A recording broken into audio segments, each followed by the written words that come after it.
ಅದನ್ನ ಮಾಡಿ ಡೇಂಜರ್ ಕಾಂಗ್ರೆಸ್ ಅನ್ನುವಂಥ ಜಾಹೀರಾತಿನ ಮುಖಾಂತರವಾಗಿ ಟಕ್ಕರ್ ಕೊಟ್ಟಿದ್ದಾರೆ ಬಿಜೆಪಿ.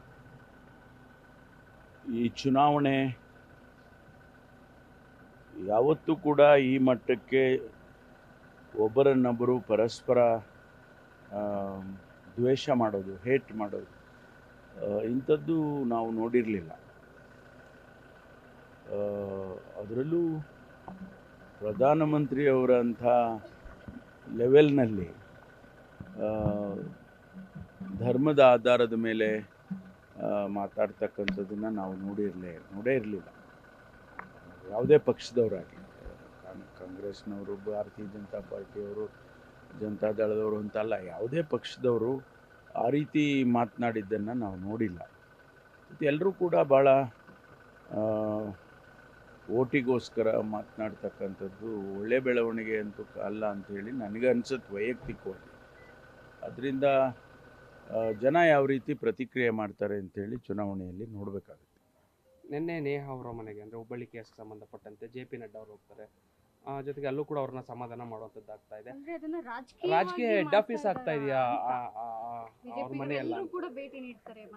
ನಾನು ಕೆಲವು ಪೋಸ್ಟಿಂಗ್ಸ್ ನೋಡಿದೆ ಟ್ವಿಟರ್ನಲ್ಲಿ, ಫೇಸ್ಬುಕ್ನಲ್ಲಿ ಎಲ್ಲ. ನೇಹಾಗಾಗಿ ಓಟ್ ಹಾಕಿ ಅಂತೆಲ್ಲ ಬಂದಿದೆ. ಅಂದರೆ ಅರ್ಥ ಏನು ಅಂದರೆ ಇದನ್ನು ರಾಜಕೀಯವಾಗಿ ಬೆಳೆಸ್ತಾ ಇದ್ದಾರೆ ಅಂತ.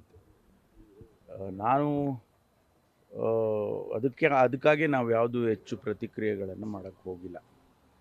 ಅವರು ನನ್ನ ಮೇಲೆ, ಮುಖ್ಯಮಂತ್ರಿಗಳ ಮೇಲೆ ಎಲ್ಲ ಇಲ್ಲ ಸಲ್ಲದ ಟೀಕೆಗಳನ್ನೆಲ್ಲ ಮಾಡಿದ್ದಾರೆ.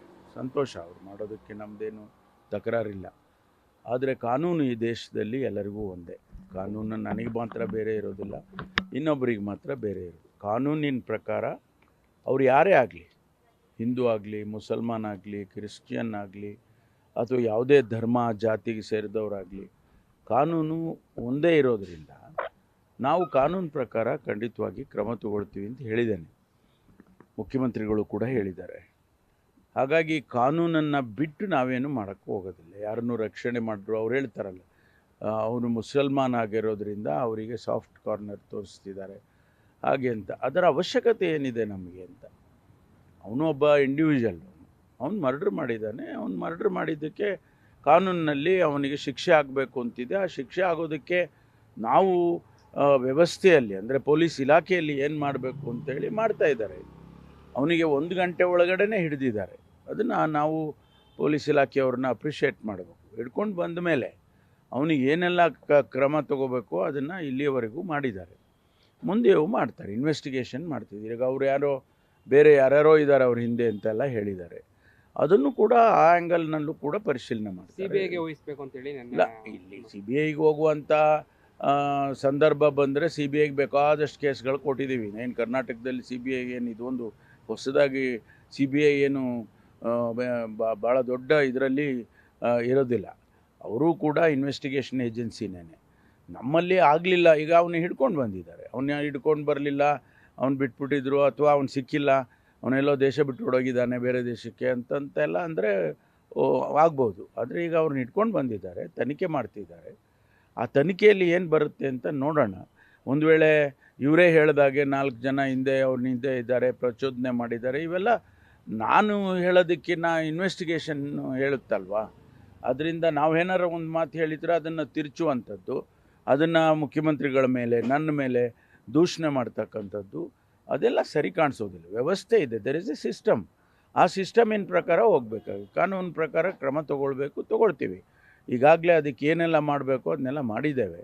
ಮುಂದೆಯೂ ಕೂಡ ಇನ್ವೆಸ್ಟಿಗೇಷನ್ ಮಾಡ್ತಾ ಇದ್ದಾರೆ ಇಲಾಖೆಯವರು. ಅಂತಿಮವಾಗಿ ಏನು ಬರುತ್ತೆ ನೋಡೋಣ. ನಿನ್ನೆ ಪ್ರಧಾನಮಂತ್ರಿಗಳನ್ನು ಶನಿ ಅನ್ನುವಂಥ ಪದವನ್ನು ಬಳಕೆ ಮಾಡ್ತಾರೆ ರಮೇಶ್ ಕುಮಾರ್ ಅವರು. ಇಂದಿರಾ ಗಾಂಧಿ ಅವರಿಗೆ ಹೋಲಿಕೆಯನ್ನು ಮಾಡುವಂಥ ಸಂದರ್ಭದಲ್ಲಿ ಇವ್ರಿಗೆ ಶನಿ ಒಂದೊಂದು ಕಾಲಘಟ್ಟದಲ್ಲಿ ಒಂದೊಂದು ರೀತಿ ರಾಜಕಾರಣ ಈ ದೇಶದಲ್ಲಿ ನಡ್ಕೊಂಡು ಬಂದಿದೆ. ಇಂದಿರಾ ಗಾಂಧಿಯವ್ರ ಕಾಲದಲ್ಲಿ ಒಂದು ರೀತಿ ಇತ್ತು ರಾಜಕಾರಣ, ಈಗ ಒಂದು ರೀತಿ ಇದೆ. ನಾವು ಕಂಪೇರ್ ಮಾಡೋದಕ್ಕೂ ಆಗೋದಿಲ್ಲ. ಆಧುನಿಕ ಜಗತ್ತಿನಲ್ಲಿ ಬೇರೆ ಬೇರೆ ಡೆವಲಪ್ಮೆಂಟ್ಸ್ ಇರುತ್ತೆ, ಬೇರೆ ಬೇರೆ ಇಶ್ಯೂಸ್ ಇರುತ್ತೆ, ಬೇರೆ ಬೇರೆ ವಿಚಾರಧಾರೆಗಳಿರುತ್ತೆ, ಬದ್ಧತೆಗಳಿರುತ್ತೆ. ಅದರ ಪ್ರಕಾರ ನಡ್ಕೊಂಡು ಹೋಗ್ತಾ ಇದೆ. ನಾನೇನು ಹೇಳೋದು ಅಂದರೆ, ಸಾರ್ವಜನಿಕವಾಗಿ ಜನಸಮುದಾಯ ನಮ್ಮನ್ನು ಗಮನಿಸ್ತಾರೆ. ನಾನೇ ಒಂದು ಹೇಳಿಕೆ ಕೊಟ್ಟರೆ ಅದನ್ನು ನೋಡೋದಿಲ್ವಾ? ಖಂಡಿತವಾಗಿ ನೋಡ್ತಾರೆ. ಆವಾಗ ನನ್ನ ವ್ಯಕ್ತಿತ್ವನ ಅದರ ಮೇಲೆ ಅಳಿತಾರೆ. ಸೊ ಈಗ ಯಾರೋ ಒಬ್ಬರು ಒಂದು ಹೇಳಿಕೆ ಕೊಟ್ಬಿಟ್ರು ಒಂದು ಆ ಕ್ಷಣಕ್ಕೆ ಖುಷಿಯಾಗಿ ಚಪ್ಪಾಳೆ ತರ್ತಾರೆ. ನಮಗೆಲ್ಲ ಭಾಷಣ ಮಾಡುವಾಗ ನಾವು ಹೇಳ್ತೀವಲ್ಲ, ಚಪ್ಪಾಳೆ ತರ್ತಾರೆ, ಶಿಲ್ಲೆ ಹೊಡಿತಾರೆ, ಖುಷಿ ಆಗುತ್ತೆ. ಅಷ್ಟಕ್ಕೆ ನಾವು ಆ ಹೇಳಿಕೆಗಳನ್ನು ಸಮರ್ಥನೆ ಮಾಡೋದಕ್ಕೆ ಆಗೋದಿಲ್ಲ. ಅದರಿಂದ ನೋಡೋಣ. ನಾನು ಅದೇ ಹೇಳಿದ್ದು, ಜನಸಮುದಾಯ ಮತದಾರರು ಯಾವ ರೀತಿ ಪ್ರತಿಕ್ರಿಯೆ ಮಾಡ್ತಾರೆ ಅಂಥೇಳಿ ಇವತ್ತು ಈ ಚುನಾವಣೆಯಲ್ಲಿ ಗೊತ್ತಾಗುತ್ತೆ. ನಾನು ಮೊನ್ನೆ ಕೂಡ ಹೇಳಿದೆ, ಅನೇಕ ಫಲಿತಾಂಶಗಳು ಯಾರೂ ಊಹೆ ಮಾಡಿರೋದಿಲ್ಲ, ಅಂಥ ಫಲಿತಾಂಶಗಳು ಬರುತ್ತೆ ಈ ಬಾರಿ ದೇಶದಲ್ಲಿ ಅಂತ ಹೇಳಿದ್ದೇನೆ. ನೋಡೋಣ, ಕಾಯ್ದು ನೋಡೋಣ. ಸದ್ಯದ ಪರಿಸ್ಥಿತಿಗೆ ಹೇಗಿದೆ ಸರ್ ಟ್ರೆಂಡ್? ನಾವು ರಾಜ್ಯದಲ್ಲಿ 20 ಸೀಟ್ ಮೇಲೆ ಗೆದ್ದಿತೀವಿ ಅಂತ ಹೇಳಿದ್ದೇವೆ. ಇಲ್ಲಿವರೆಗೂ ನಮಗೆ ಬಂದಿರತಕ್ಕಂಥ ನಮ್ಮ ಕಾರ್ಯಕರ್ತರುಗಳು ಹೇಳೋವಂಥದ್ದನ್ನು ನಾವು ಗಮನಿಸಿದಾಗ ಅದು ಸಾಧ್ಯತೆ ಇದೆ. ಪ್ರತಿ ಕ್ಷೇತ್ರದಲ್ಲೂ ಕೂಡ ನಮ್ಮ ವರ್ಕರ್ಸ್ ಈಗ ಫೀಲ್ಡಲ್ಲಿ ಇದ್ದಾರಲ್ಲ, ಅವ್ರಿಗೆ ಗೊತ್ತಾಗುತ್ತೆ, ಸ್ವಲ್ಪ ಪಲ್ಸು ಗೊತ್ತಾಗುತ್ತೆ. ಅದರ ಪ್ರಕಾರ ನಾವು 20 ಮೇಲೆ ಗೆದ್ದಿತೀವಿ ಅಂತ ಇದ್ದೇವೆ. ಸರ್, ಅವರಿಗೆ ಸೋಲಿನ ಭೀತಿಯಿಂದಲೇ ನಿಮ್ಮ ಮೇಲೆ ಈ ರೀತಿಯಾದಂತಹ ಇರ್ಬೋದು, ಅದು ಕೂಡ ಒಂದು ಫ್ಯಾಕ್ಟರ್ ಇರ್ಬೋದು. ನೀವು 20 ಸೀಟ್ ಗೆಲ್ತೀವಿ ಅನ್ನುವಂತಹ ಹೋಪಲ್ಲಿ ಇದ್ದೀರಾ? ಜನ ಗ್ರೌಂಡ್ ಲೆವೆಲ್ ಅಲ್ಲಿ ಆ ರೀತಿಯಾದ ಒಂದು ನೋಡಿ, ರಾಷ್ಟ್ರ ಮಟ್ಟದಲ್ಲಿ 400 ಸೀಟ್ ಗೆದ್ದಿತೀವಿ ಅಂತ ಇದ್ದರು. ಅದು ಈಗ ಕಾಣಿಸ್ತಾ ಇಲ್ಲ ಅವರಿಗೆ. ಎಲ್ಲ ಕಡೆನೂ ಕೂಡ ಪ್ರತಿಯೊಂದು ರಾಜ್ಯದಲ್ಲೂ ಕೂಡ ಅವರ ಪಾಪ್ಯುಲಾರಿಟಿ ಜನ ಈಗ ಅರ್ಥ ಮಾಡ್ಕೊಂಡಿದ್ದಾರೆ. ಬೆಲೆ ಏರಿಕೆ ಅಷ್ಟೊಂದು ಗಗನಕ್ಕೆ ಹೋಗ್ತಾ ಇದೆ ಅಂದಾಗ ಒಬ್ಬ ಸಾಮಾನ್ಯ ಜನರಿಗೆ ಓಟ್ ಹಾಕೋನಿಗೆ ನಾನು ಬೆಲೆ ಜಾಸ್ತಿ ಆಯಿತು ಅಂದರೆ ಅವ್ನು ಯಾಕೆ ಓಟ್ ಹಾಕ್ತಾನೆ ಹೇಳಿ? ಅವನಿಗೆ ಕಡಿಮೆ ಆಗಬೇಕು, ನನ್ನ ಜೀವನ ನಡಿಬೇಕು ಅನ್ನೋದೇ ಅವನಿಗೆ ಬೇಕಾಗಿರೋದು. ಆ ಆಧಾರದ ಮೇಲೆ ಅದನ್ನೇ ಬೇಸಾಗಿಟ್ಕೊಂಡು ಓಟ್ ಹಾಕ್ತಾನೆ. ಅಂಥದ್ದನ್ನು ನೋಡಿದಾಗ ಅವರ ಪಾಪ್ಯುಲಾರಿಟಿ ಇಡೀ ದೇಶದಲ್ಲಿ ಕಡಿಮೆ ಆಗಿದೆ. ಅವ್ರು ನಿರೀಕ್ಷಿಸಿದ ಮಟ್ಟಕ್ಕಂತೂ ಫಲಿತಾಂಶ ಬರೋದಿಲ್ಲ, ಖಂಡಿತವಾಗಿ ಬರಲ್ಲ.